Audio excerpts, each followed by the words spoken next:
Welcome back to the Daily Drum on WHUR and Sirius XM, channel 141. This is the Inside segment. I'm Harold Fisher. Another wait-and-see game playing out as all eyes are on Capitol Hill. Lawmakers remain locked in a battle over the budget. The clock is ticking toward a federal government shutdown Friday at midnight. Workers are in anguish. D.C. officials are bracing for the worst. Many are wondering what all this could mean for their wallets and in some cases their jobs. We are hitting all the angles of the federal upheaval. My guests are David Groves, president of Blacks in Government. Also joining me, Barry Wilson, recording secretary and organizing director for the Amalgamated Transit Union, local number 689. Also with him, communications director Matt Girardi. Guys, thank you so much for joining this really important conversation. We've got a lot to talk about. Let me first talk about some of the news that we heard from earlier today, and I'll kind of start with you, Dave. U.S. District Judge William Alsup found the firings did not follow the federal law. Of course, we're talking about those probationary firings of federal government workers that happened back in February. He is requiring that there should be immediate offers of reinstatement sent by the agencies, and that includes Veteran Affairs, Agriculture, Defense, Energy, the Interior, and Treasury. What are your thoughts about that? Well, Harold, great question, and I did see that news this morning. I think the judge ruling is within context, is what I have been saying, in my opinion, on behalf of Blacks in Government, that without using the RIF thorough process, that these furloughs or RIFs or whatever you want to call them has been illegal. I am glad that the courts and probably most of the cases we have seen over the last few weeks have been siding with our opinion and others that have been filing suit that the actions that's been taken by the current administration have been illegal, and I'm glad they ordered them back to work. The only thing I would add to that, Harold, if the agencies will follow the court's order, and not only if they do bring those employees back to work, that those employees can come back and do their job without being harassed, without being targeted, and can do their jobs in a fair and equitable manner, like all government employees are doing before all this has happened, sir. Barry, I also want to ask you about some of the, shall we say, rather difficult headlines that have been coming from Capitol Hill right now. The CR that would fund the federal government and prevent a shutdown on Friday is in the hands of the Senate. Senate Minority Leader Chuck Schumer says that the Democrats have the votes to block it. And so right now we're looking at a possible shutdown. Democrats want a 30-day continuing resolution. It's between a rock and a hard place. What are your thoughts even as we have this conversation? You've been on Capitol Hill today. Yes, and we've been getting a good response for some of the Democratic senators there. We actually lobbied. We have about 20 to 30 of our members here, just voicing our concerns. Should this bill pass, it would be detrimental to our membership. We represent most of the transit agencies in the DMV area. And just speaking as the big side of WMATA, if that funding was taken away, it would pretty much affect about 25% of our membership. So that would be detrimental to everything in this region when it comes to transportation. Who have you spoken to today, and what have they said? We've spoken to Senator Angela Alsop's office, Senator Tim Kaine, and as well as Senator Van Hollen. And all three of them had assured that they will vote no in favor, to go in favor of, what we're asking, and vote no on the RC. Yeah. Well, one of the things that while we are talking certainly about some of the transportation employees, there are bigger issues that I'm sure you've heard DC Mayor Muriel Bowser talk about, and I'll ask you about this first, Dave. The possibility that if this continuing resolution passes as the Republicans want, that the DC government would have to cut $1.1 billion from its budget and go back to 2024 spending levels. And the mayor has said we're talking major cuts if that happens. Transportation employees, but also, Dave, police, reduction in services. Talk to me about your thoughts about that. Well, in my opinion, when you make those drastic cuts with no game plan in play, we have to really think about the impact that it will have on any community, especially the Washington, D.C. community. When you look at just taking a hacksaw to any government entity and not looking at the real impact it has on the people that lives within those communities, I don't know who could stand that cut and be effective in protecting not only the members of Congress, the employees of DC, or the visitors that come into the Washington, D.C. area. To me, that is asking for something to happen, even though I hope and pray it does not happen. Yeah, same thing. Your thoughts about that, Matt? What are your feelings about that? Because even though Metro is really separate from the DC government, police, fire, et cetera, you are still really kind of under the DMV family. Absolutely. I would say that, look, in that $1.1 billion is $214 million for WMATA. That's a huge part of our operating budget and a huge part of how this city and how this region moves, right? If we don't have bus service, if we don't have rail service, if we don't have workers who are able to be there and man those stations and be on those buses and fix those trains, this whole city slows down. This whole region slows down.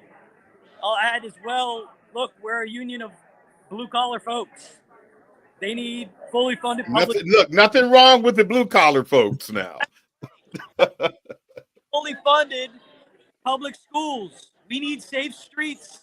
We need housing programs. So if these cuts go through, not only are they going to hit our members on the job, they're going to hit our members off the job as well. So it's not only putting the district in this terrible circumstance of where we're cutting programs that working people need, but it's also making it fiscally unsustainable in the future for the district to fund these programs if it's treated as a federal agency, which is what we heard from the Speaker's office and from the congressional Republicans. It's completely unacceptable. Well, that WMATA General Manager Randy Clark, he came in and he has done a great deal in trying to, get Metro back on its wheels, so to speak. There have been a lot of changes, but it seems to me that something like this happening could be very disruptive even to his plan. Since this news has come up about the possible shutdown and cuts to the DC budget, has the union had a chance to hear from the general manager? And if so, what has he said? Well, the general manager, we actually had a meeting yesterday and small talk. He just said that, the union and WMATA will have to pretty much work together to see to it that, we continue to get funded. I'm not sure if you remember back in 24, we were at a deficit with WMATA for $750 million. Yes. And that was passed. So in the event that the CR is passed, it goes back to 2024 when they were in the hole for $750 million. So, that right there is very crucial. So this is the time where labor and management definitely have to collectively go out and have our voices heard, because this affects both sides. Them as employers, and us as union representatives for the members that work there in the area. Let me ask you, you spoke about some of the Democratic senators that you spoke to earlier today. Did you have a chance to speak to any of the Republican senators on the Hill? Yes. While we're having this meeting, our group is en route to speak to some of the Republican representatives as well. We definitely wanted to target the Democratic ones first. So now that we still have time, we're going around to reach out to some of the Republican officers. Yeah. Go ahead. From some of the Republican officers already, that although they didn't like all the provisions in the bill, they were yes on cloture and yes on the CR.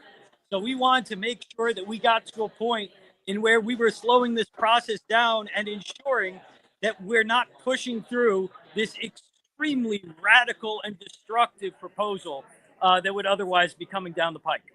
Well, Matt, I mean, here's the thing that I think a lot of Washingtonians are asking. Short of statehood, which seems farther and farther away, but as it relates to treating DC like an agency, why not just leave DC out of it? Why have you been able to ask those kinds of questions? Yeah, I mean, we haven't gotten clear answers from the Senate Republicans. I can tell you that what we heard in the press from Lisa Murkowski and Susan Collins, some of the more moderate Republicans, and I believe Susan Collins is appropriations chair here, was that she was very surprised. What I heard from the Speaker's office in the press was that they didn't believe, and even Senator Hawley, who we passed in the hall, said that he didn't believe that DC should have a mayor, or it maybe shouldn't have an elected council. So this is an incredibly, unfortunately, paternalistic and condescending view of the people of the District of Columbia, our rights, our workers, and, that's just not acceptable to us, especially because we know that that is a minority, even of the Republican caucus at this point. We can't allow for them to be running roughshod and pushing through the most far-right and extreme agenda that this country has ever seen, and certainly the district has ever seen, and at least since we got statehood, or since we got home rule, rather. Dave, you started as head of Blacks in Government at the same time the new administration started. Talk to me about the evolution of the discussions that you're having with your constituency. What have they been telling you? Well, Harold, that's a great question, and thanks for reminding me. But our conversation has been preparations. When I say preparations, everything that this administration has been doing, been having an impact on our membership. From the RIFs to the furloughs, now we're talking about a government shutdown, maybe. So when you ask the conversation we're having with our members now, my conversation now is for us to prepare for the worst. And what do I mean by that, preparing for the worst? We have a government shutdown. In the past, Harold, the federal employees that were furloughed got back pay. Yes. I don't know if that will be the case this time. So I'm telling them to prepare for the worst. That means make sure you take care of your finances and be prepared for the worst, as far as who knows how long this shutdown would happen, if it happens. I'm hoping and praying it doesn't. But at the same time, when we say a continuing resolution or signing what's on the table right now, and they saying an impact it can have on long-term for the government, well, we're having a negative impact on the government right now when we're doing all the furloughs and RIFs. Hold that point, Dave. I want you yes, to continue your point. I've got to take a really quick break, reminding our listeners that you can hear this in every edition of the Daily Drum Insight segment via podcast on WHUR.com. The original Quiet Storm with Raheem Devon is next on WHUR. I'm Harold Fisher. This conversation continues on Sirius XM channel 141 and 96.3 HD2 in just a few seconds. Welcome back to the Daily Drum on Sirius XM Channel 141. I'm Harold Fisher. We continue our conversation about the threat of a federal government shutdown. Of course, we continue our conversation with David Groves, president of Blacks in Government, Barry Wilson, recording secretary and organizing director for the Amalgamated Transit Union Local 689, and their communications director, Matt Giraldi. Go ahead and finish your point that you were making, Dave. So Harold, telling them. Yeah, Harold, as I was saying, many big members are federal employees who face financial instability if there is a government shutdown. There's a myth out there that says federal government employees are living well, and the impact of them losing their job would not have a negative impact on them. That is a false omen out there. Let's be very clear. Federal employees are members in your community. They go to church with you. The kids go to school with your kids. It just so happened they work for the federal government. There's a myth out there that most of the federal government is in the Washington, D.C. area, which is also a falsehood. Most federal employees are based outside in everyday communities. And last thing I want to say, if there's a government shutdown, it doesn't just disrupt the federal employees. It has an impact on everyday government services to every living America out there in one way, shape, or fashion. Does it have an impact on our employees? Yes. Does it have an impact on the Black community? Yes. But a government shutdown never really helps anyone. But at the same time, we have to find a way to where you're saying that the government shut down tomorrow night at midnight. Well, if you really look at, since I've been in office, in my opinion, the government has been getting shut down little by little every day. So I want America to really understand that point as well. Matt, you're nodding your head. Your thoughts about what he's saying? Yeah, absolutely. Look, I think one of the dangerous points about the CR is that, it's ensconcing a lot of that shutting down of the government that, Doge and Elon Musk and this new administration has been trying to do. This is not by any sense, shape, form of the imagination a clean CR, a clean continuing resolution to continue our government services as we need them to be. This is not a continuation. This is a massive deviation from what we have built up as American citizens, as American folks, to make sure that we have a government that is responsive, that is in our communities, that is serving our people. They are trying to dismantle this piece by piece and have put us in between, Earl, I think like you said at the start, in between a rock and a hard place.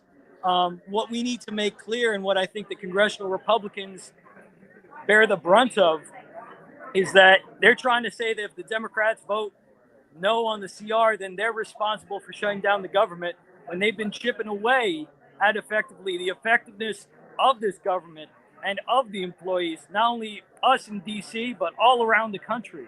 We need to make sure that those are ensconced, that those illegal firings are reinstated, that those folks get their jobs back, and that we don't see these devastating cuts here at the district level as well. Let me ask you this, Barry, and I think this is something that I don't think a lot of people are really thinking about. We're talking about getting down to some of the foundational issues of the possibility of passing this CR through September. If those cuts come to the DC budget, what would Metro look like? We would look at a lot of stations being passed. They would have to shut down a lot of stations. Right now, they just brought the federal workers back to work. A lot of the transportation for those workers would not be out there. So, of course, it would cause more traffic, congestion. As far as safety, you would have to lay off a lot of the people that operate and fix the subway system. So it's just a whole ripple effect of what this thing might do. Because, like I said, in the event the CRs pass, we are looking at approximately maybe 25% of our workforce that can be affected by it. That's a lot. And certainly, as I mentioned before, Randy Clark coming in and having to take a look at all of these safety issues, personnel, and the like. Is it a stretch to say that this would raise questions about safety if you were to lose people? Definitely safety. You're looking at it's going to take a cut on the members there, their employees. It's going to go to maybe raising fare to those because now they have to make up for the funding that they don't have. So it's it's something that I definitely don't want to see and have to tackle firsthand. Let me start by saying that. We fought hard. Just before this bill was produced, we were actually out looking for dedicated funding because every so often when it comes down to budget, we have to go out. And WMATA is always complaining about being in a deficit. Right. We're one of the largest transit agencies in the country that doesn't have dedicated funding. So we were just out lobbying as of a few months ago, trying to get dedicated funding. And here we are now being pushed back to, when we had that big scare and WMATA was in the $750 million deficit with the last fiscal year. So, we just really we can't tell you everything that's going to be affected by this, but it's going to be detrimental to this community.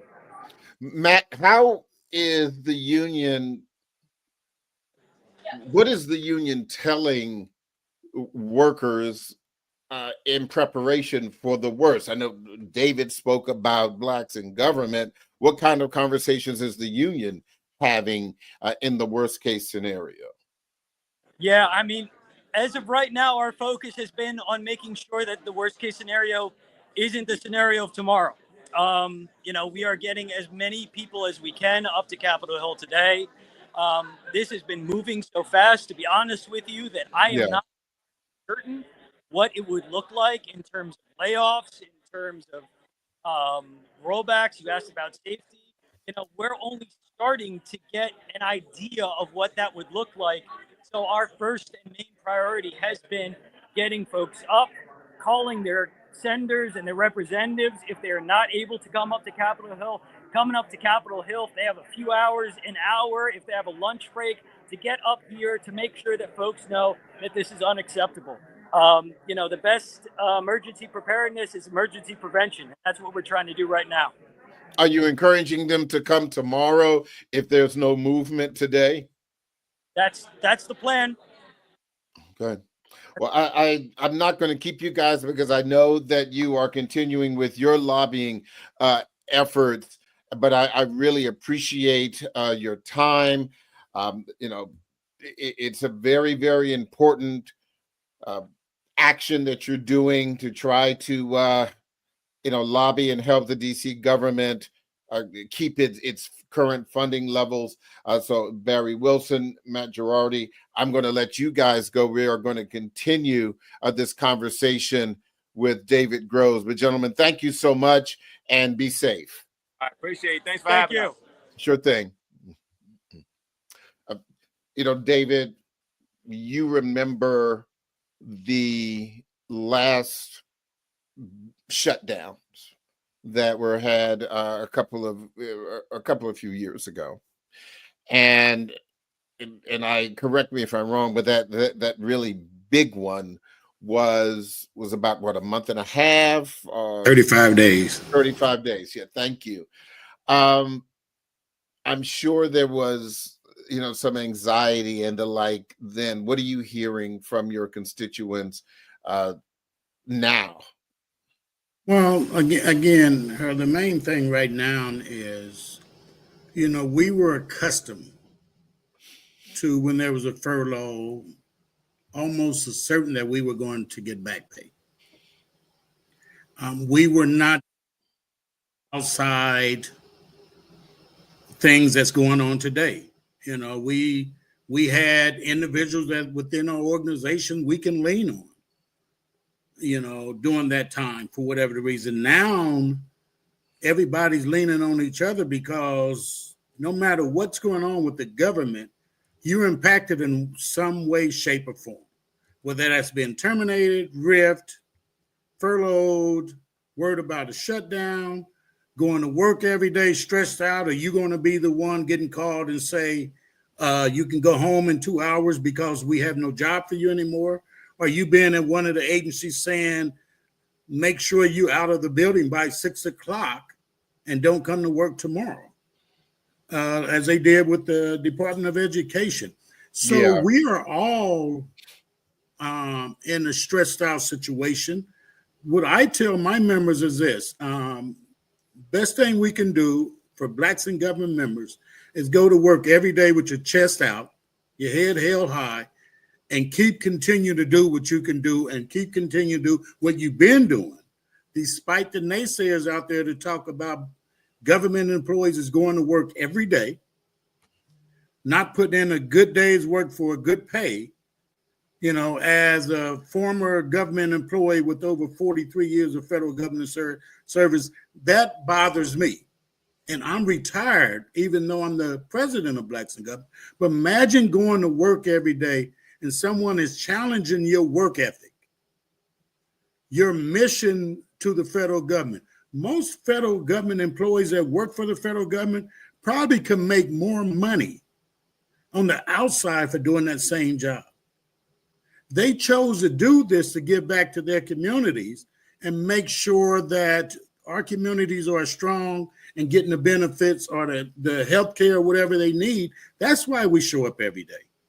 So to say that we're going to work, we're not putting in a good day's work, or when we were at home doing telework, we were not working, I find that hard to believe, and our members find that hard to believe. I can tell you again, as a 43-year retired government employee, when I started teleworking, Harold, I worked more at home than I did in office. Yeah. You know, because that computer's next to you. And I find myself sometime at night getting on that computer, looking at emails or doing some work. And I'm quite sure most of my colleagues, whether in Blacks in Government or the federal government itself, is doing the same thing. And we know that whether it was government work, we also saw it during the pandemic in private industry as well as government work, you weren't getting overtime for getting up and answering an email at 1 o'clock in the morning or something like that. One of the things that, and I'm sure a lot of people have been doing, is checking on their federal government working friends. One of the things that I've heard, and I'd like to hear your thoughts about this, and I spoke to a friend of mine just yesterday where she said 2 weeks ago she had to answer that infamous email, list 5 things that you've done this week. But then she said this past Saturday, she got the same email, but then she got an email from her supervisor saying, and not just to her, but to her division, and I'm not going to tell you where she works, that said, don't answer the email. And then I spoke to another friend who works for another agency. The same story. Several of my friends who are federal government workers have said that their bosses and their bosses' bosses and their bosses' bosses' bosses have been telling them, do not respond to that email. And so do you feel that there is some pushback, even with the new administration, some people who have come in those managerial levels that are saying we still need to get this work done? Yeah, I can share this with you, Harold. I can tell you that OPM, within the last week or so, have came out and said it's up to the agencies on whether they want to respond to the 5 bullet points or not. Mm-hmm. I know there's some agencies that's doing it, there's some agencies not doing it.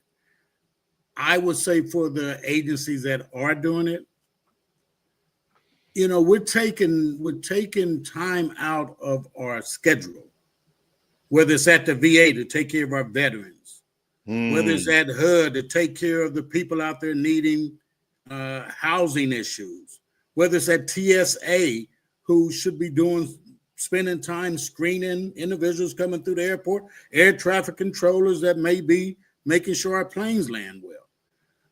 As a government agency, where do we get that the micromanaging of any particular agency from Doge or OPM or wherever makes business sense? So there are agencies that's doing it. There are agencies not doing it. And only thing I will say, Harold, for the members of Blacks in Government, follow your agency's lead. If your agency's having you to do it, go ahead and do it. Whether it makes sense or not, they're asking us to do it. We must do it. Follow your chain of command. Mm. Also joining our conversation now is Clark Mercer, Executive Director of the Metropolitan Washington Council of Governments, also known as COG. Clark, thank you so much for joining this important conversation. Yes, sir. Thank you for having me on. Sure thing. I want to start asking you to react to some of the things that we spoke to already. This is a very, very fast-moving situation, and I want to ask your opinion about just where the continuing resolution fight is and what concerns you may have, even as Democrats in the Senate are saying that they can block the 6-month continuing resolution, and they're asking for a 30-day CR. Sure. Well, there's something that seems to happen every day, or multiple things that happen a day that this region has to react to, and certainly that CR and the issue for the district came up kind of overnight, out of the blue. I think for the district, they're already facing enormous challenges with the cuts to the federal workforce, with the House's budget on the Medicaid readjustment. So, kind of this week, the new wrinkle was, treating the district like a federal agency, putting their spending. Clark, I'm sorry, Clark. Let me pause you for just 1 second. Sure. Yeah, so can't all be Titans, Harold, but Yeah, I know. Look, we got you back. Thank you so much. I'll ask a question again. Just your reaction to this fight on Capitol Hill. Well, the cuts that are being proposed would be devastating for the district. They'd have to cut $1 billion by the end of this fiscal year overnight. They're being treated by the continuing resolution as an agency of the federal government, which they are not. Hopefully the Senate can get this worked out. But it's the district already has a number of issues that they're dealing with the federal cuts and with the House budget that was passed, adjusting their Medicaid rates. So this is the newest wrinkle, and I know the mayor and city council are up on Capitol Hill today, knocking every door they can knock on. But it would not be the kind of thing that they can plan for and have to figure out many months from now how to adjust to. They would have to adjust instantaneously if this went through. One of the things that has occurred to me in thinking about this, as you just mentioned, this CR in treating the District of Columbia as an agency. And if you look at all of the other agencies, whether it's the Department of Labor, whether it's agriculture, the Department of Transportation, whatever, people work in those agencies, but they don't live in those agencies. DC is not an agency. It is a city with more than 700,000 people. So I'll ask again this rhetorical question that I was asking when I was speaking earlier to Local 899, the Amalgamated Transit Union. Why not leave DC out of the fight? Why should Congress leave them out of the fight? Yeah, why shouldn't they? Why can't they just leave DC alone? I mean, well, I think any new administration is going to come into town and express their priorities and areas that they want the city to focus on. I think the mayor and city council have been receptive. They've heard the areas. They share priorities. You look at areas like public safety. Every major area of crime is down 30 to 40% year over year. Is there room for improvement? Yes, there is. But I think the city leadership has shown a willingness to engage on areas of priority, but you can't address things like public safety. You're talking to ATU, like transit, by cutting a budget $1 billion overnight. That will set things like public education back. It'll set transportation back, and you can't have it both ways. You can't say you want to make this city the best capital city in the world and also cut $1 billion overnight. So I think certainly working closely with the city is a priority, but treating it as if it was a federal agency is just wrong. And it's wrong. Democrats and Republicans administrations for past several decades have not done that. They have not gotten caught up in these continuing resolutions.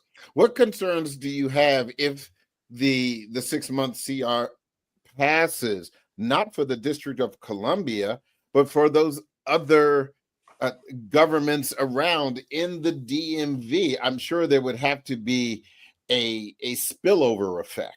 Well, sure. I mean, the Council of Governments works with 24 governments and both states, Maryland, DC, and Virginia.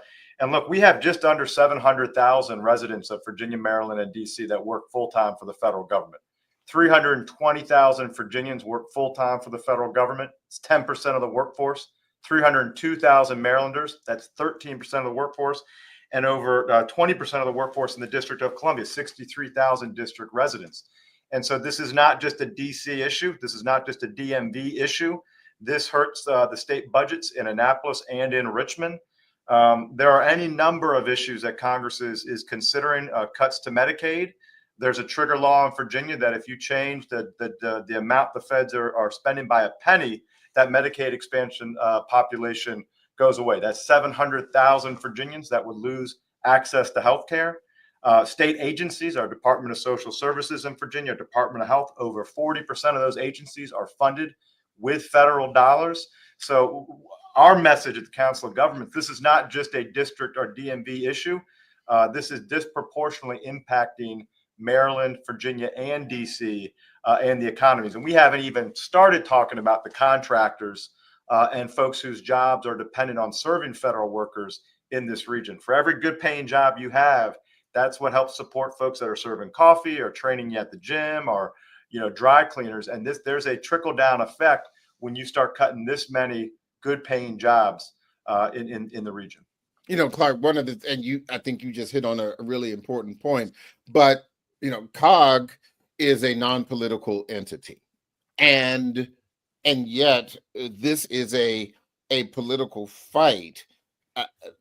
Have you or anyone in the leadership spoken to Republicans about the detrimental effect that this CR, the 6-month CR, could have on the region? Yeah, our board met yesterday and approved a statement on the spot to go to the congressional delegation expressing our concern, opposition to the CR. So that was passed yesterday, and we put up a site that just kind of lists the facts. So whether you're Democrat, Republican, just the facts. Here's the number of Virginians, the number of Marylanders, and number of district residents that work for the federal government.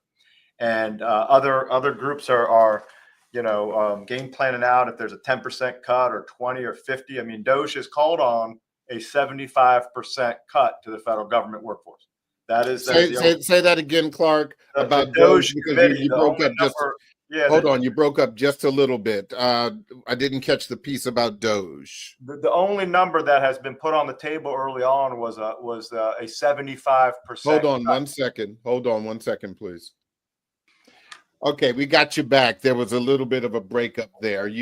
We heard you start to talk about what that resolution by the board was saying. So start again with that, please. Sure. The resolution was unanimous, and it was in opposition to the CR with this issue with the district unresolved. And I was saying we have on our site, if you go to the Council of Government site, a breakdown of where everyone lives in this region and workers for the federal government. It's by county. So, in Prince George's County, for example, over 65,000 residents, almost 20% of the workforce in Prince George's County is a federal government employee. In Charles County next door, it's over 25% of the workforce in the county works for the federal government. So we break it down by county. Fairfax County, we break it down by census tract, which is, there's some census tracts in this region, Harold, 30 or 40% of the workers in a census tract work for the federal government. So, that's news for Democrats, Republicans, independents, doesn't matter what your political flavor is. Those are just facts. And if you start cutting the workforce at 10, 20, 30, 40, DOJ has stated that the goal is to eliminate 75% of the federal workforce. So if you start playing those numbers out, just looking at federal employees, not contractors, who we see are also obviously affected with this, it has a devastating impact on the economies of the district, but also of Virginia and Maryland. Dave, Clark said quite a bit. Your thoughts about what he was sharing? I think those are some great numbers. I agree with Clark that the impact, a lot of times when we look at those numbers, we just look at the employees. We don't look at the basis on what it may have, the impact on what it may have on communities. If you take those numbers out of any community, it's going to hurt small businesses. It's going to hurt retail. So I agree 100% with what Clark said. Yeah. And not just in the DMV, Harold, because, as Blacks in Government, we're nationally. Right. But he's correct with the DMV. And again, as I stated earlier, he gave you those numbers. But if you still take the total number of federal government employees, that still is a small amount of nationally of government employees. So imagine doing that in every community throughout these United States. Real quick, some final thoughts about where we are right now, Clark. Well, my family, both sides, moved to this area in the 1930s to pursue careers in public service, in Department of Agriculture and Air Force. And it's a proud career that our families have had. We're proud of our federal servants. They're smart, they're hardworking, and we want to keep them in this region. So we're working with the Board of Trade, the Greater Washington Partnership, the Consortium of Colleges and Universities, for these folks who are affected. One, what resources do they have right now in terms of unemployment benefits, housing benefits, mental health benefits? And two, what jobs are available now that we can pivot and get them into? Because one of our biggest concerns, Harold, if you get let go right now, you're thinking to yourself, this is an expensive area to live in. 50% of the folks that live here aren't from here originally. Maybe I'll move back home to where it's more affordable. And we do not want to have that kind of brain drain in the DMV as we reinvent this economy and pivot away from the federal government. Something I didn't think about, but you make an excellent point. Dave, I'll have a final word from you. I want to chime in on one thing. Clark, you and I have not met. I guarantee you I will be reaching out. I think we can have some great conversations, some great dialogue to see how we can help each other's cause. But Harold, I just want to leave with this. Blacks in Government, we will continue to serve with excellence. We're going to support each other. We're going to stay prepared. And no matter the challenge ahead, Blacks in Government are here to protect not only the Black civil servants, but make sure that we have a positive impact in every community that we serve in, sir. I want to thank both of you for your time. Again, a lot of moving pieces, and we're going to continue to keep our ears to the ground and report on these things as they happen.